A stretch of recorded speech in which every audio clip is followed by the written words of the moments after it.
Torres घोटाळा प्रकरणामध्ये एक अपडेट बातमी।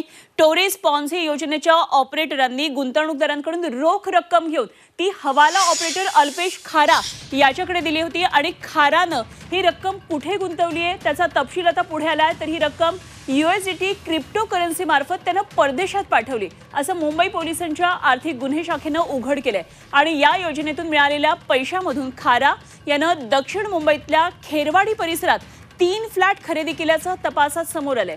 आर्थिक गुन्हे शाखेनं विशेष MP-ID कोर्टामध्ये खारा याच्यासह 7 आरोपींविरुद्ध आता 27,134 पानांचं आरोपपत्र दाखल केलेलं आहे।